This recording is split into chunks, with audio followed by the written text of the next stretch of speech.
back everyone to my Let's Play of Final Fantasy V, the 4-job Fiesta for TNV Small Critter Rescue. Last episode, Exdeath gained this world's crystals from the Forest of Meow, and our party lost Galuf. Galuf sacrificed himself to save his granddaughter Cara from a magical assault by Exdeath. Cara has since joined our party to basically avenge her grandfather and to help us save the world from Exdeath. Exdeath is planning on using the crystals that he just acquired, using their powers to, of course, continue his plan, whatever it is. But we can't let him do that because we know that whatever his plan is, it's probably not good for the world.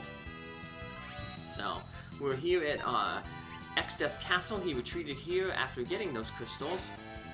And we're just gonna try to hunt him down. Apparently went to the top floor, according to the soldiers from Surrogate Castle who were here.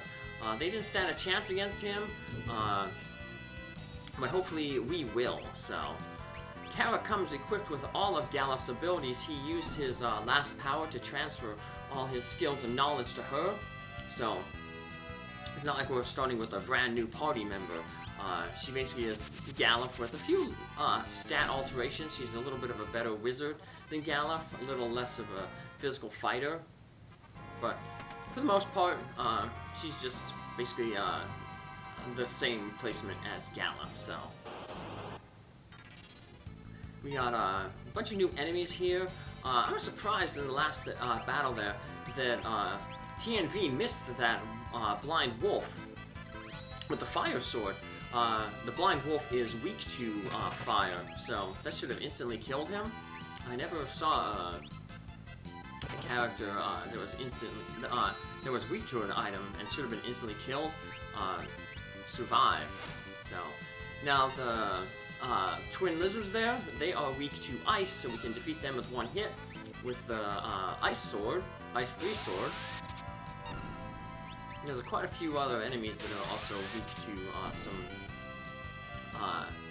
elements, so the magic sword will prove very useful here in this area.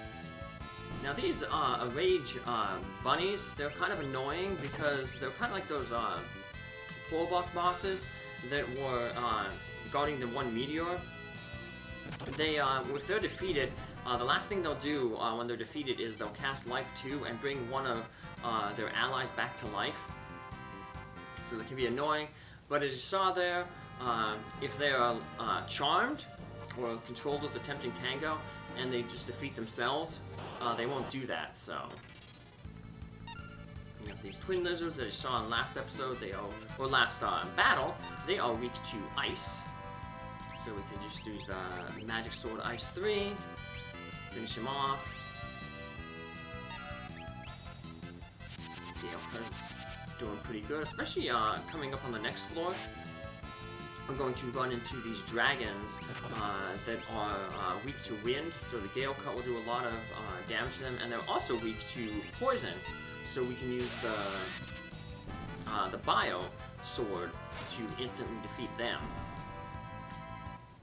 Sadly, they're pretty easy dragons. There's going to be a lot more tougher dragons later on. We can run into the yellow dragons, the red dragons that we saw in the barrier tower and the treasure chests, and there's also a new dragon, the blue dragon. He basically is a snow dragon. We got these wall mages here. They remind me of the Mage sisters from Final Fantasy IV, where they kind of bounce spells off themselves. Sonic Boom removes 3/4 of enemy's remaining hit points.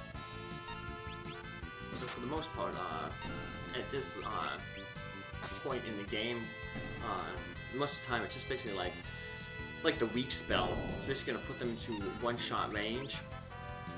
So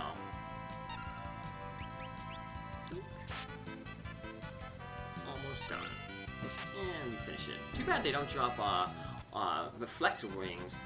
Reflect rings will make the Exdeath battle really, really easy, because Exdeath in his second phase, he just starts casting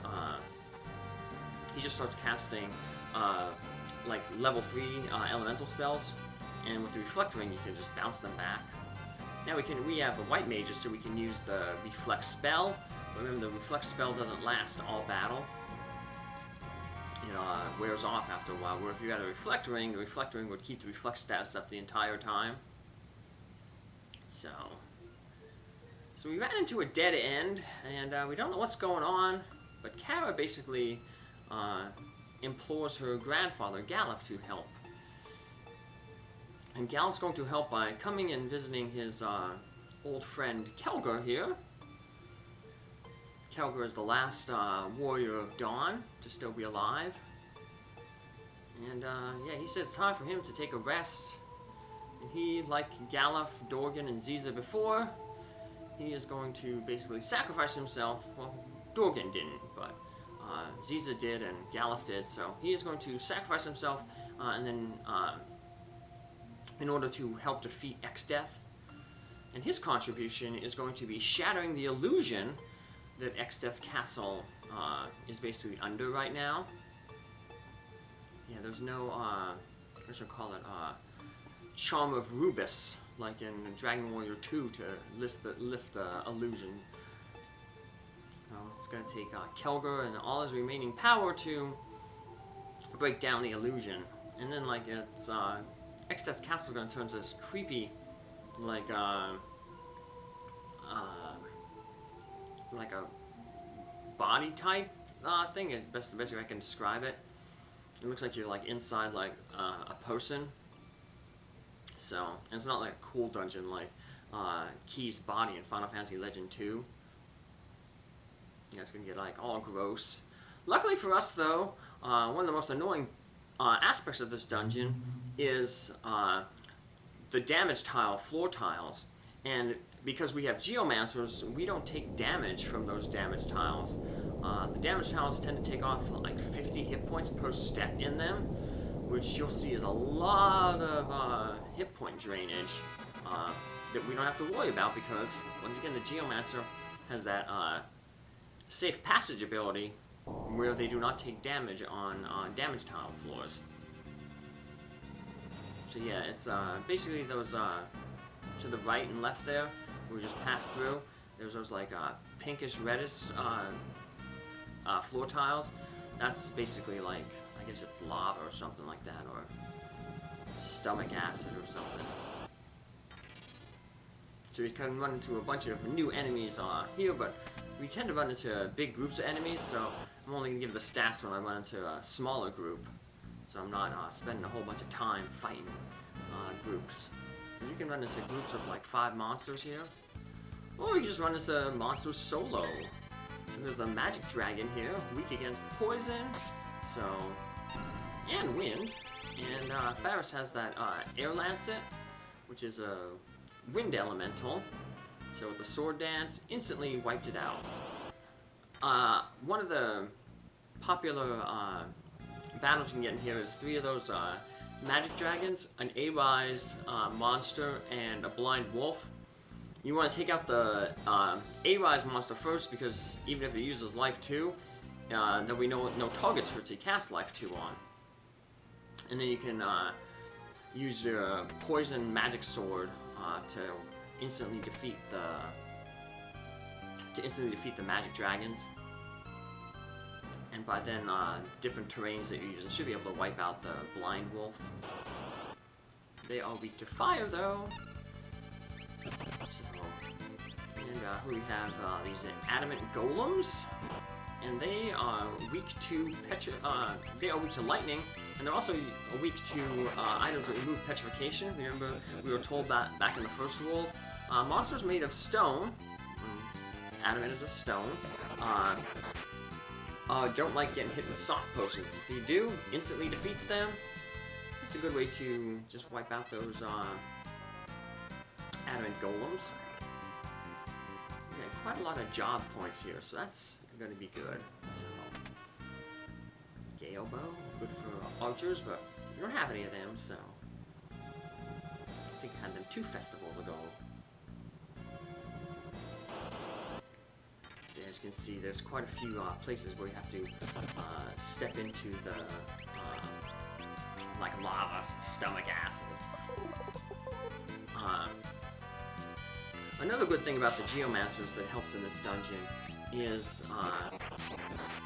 there's going to be a floor where there's a bunch of pit traps, and the Geomancer, before they fall into a pit, they jump back. They basically discover the pit traps, which is good because where the pit traps are, basically if you fall in a pit, you're going to be dumped into this big room full of lava, and it's going to cost you a lot of hit points. And unlike the lava in Final Fantasy 1, where you want to step in it because it only takes off 1 hit point when you step in it, and there's no random encounters in the lava, in this game you can run into random encounters. And at that point, in that area, there's a lot of dragons, and dragons tend to have multi-targeting attack. Like the red dragon had that atomic ray, the yellow dragon had the thunder attack, and this blue dragon that we're going to run into is going to use a snowstorm attack.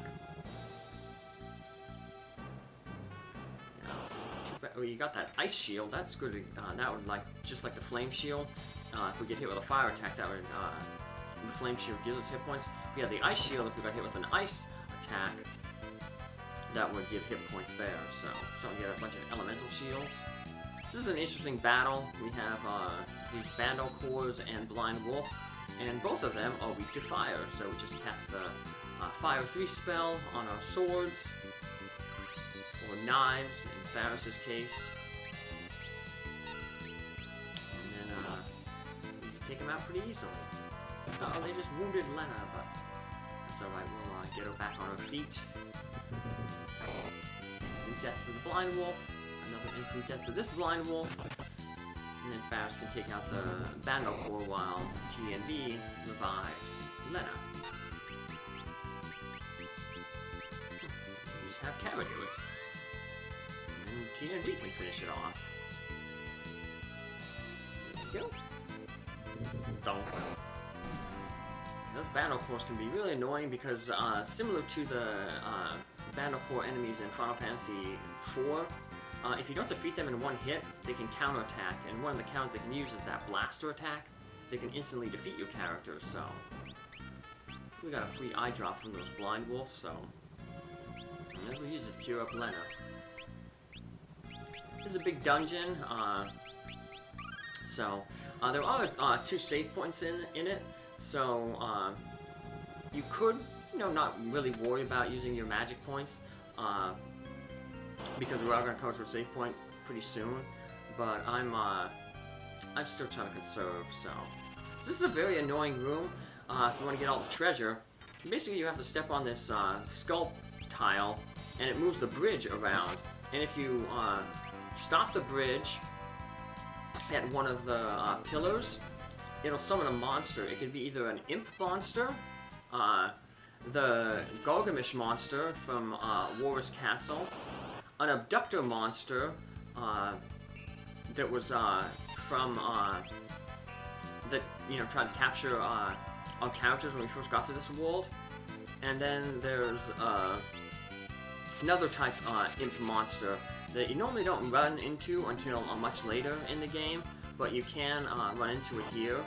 It's the Osorare type monster, but it's basically a palette swap of the Gargamish and the imp monster here. So I do not run into one of them. Like I said, I have bad luck getting all these things, so that was another Gargamish enemy. And here we had just another imp. And then I get lucky and I finally managed to get it right in a row too. I get both the weapons, so an Icebrand sword, that's a knight sword, so unfortunately our Mystic Knight can't equip it. Which would be nice because we're about to run into a dragon here, a red dragon, and the ice sword will be good against it. Now, the dragons have the heavy command, so even though the red dragon is weak to ice, you'd think that the Ice 3 sword would instantly defeat it.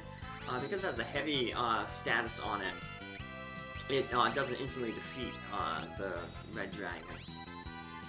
Now this can be an annoying battle because the red dragon and the blue dragon, if they both want to spam their multi-targeting attacks, it's probably going to wipe you out. So that's why I'm preemptively doing a lot of curing with my characters. You can prevent them from casting their Atomic Ray and their Snowstorm by using the Berserk spell on them. But when you Berserk an enemy, their AI gets rewritten and they just straight up attack. But their attack is increased in power by basically 50%. And these are dragons, they're going to hit really, really hard. So they're still probably going to wipe your characters out just by hitting them with physical attacks. Now, 3 of our characters have elf capes that can help them avoid that, but it's only a 1 in 4 chance that they avoid it. And if you basically get hit by a critical there, and then add like 50% to it, it's basically a 2-shot any of your characters. So now we got to change up here because we can't keep that Ice 3 sword on Faris and TNV, because that would just heal the blue dragon here. So we're going to have to switch our magic sword, and we'll just go to the drain sword because it has no elemental weakness. So the drain sword is good because it'll help heal our hit points while we fight, and just lessen the amount of cures that we need to do. Curing that we need to do, because now TNV and Faris can basically take care of themselves. So if it's a single target large hit or a critical hit like the blue dragon does sometimes, Lenna and Cara can just cast a cure 2 on themselves rather than wasting a cure 3 trying to heal everybody up. Faris and TNV can basically take care of themselves now. They deal damage. This guy though has a ton of hit points, as you see. So even though we took him down to 1/4 of his hit points with that Sonic Boom, it, whatchamacallit, we still have to hit him a few more times to finish him off. Yeah, this is probably the worst battle, because you have 2 really tough enemies with opposing elements, so you can't just like cast one spell at them, because if you cast Ice, you're gonna hurt the red dragon but heal the snow dragon. If you cast Fire, you might hurt the snow dragon, but you're gonna heal the red dragon. So here we come to our first save point in this castle. Well, second save point actually, because there's one right at the beginning. But we're gonna come to a third one much later on, but that'll happen in a little bit later in the castle. So we're gonna end the episode here. Hope to see you back in the next episode where we continue to explore Exdeath's castle. Have a good day. Bye.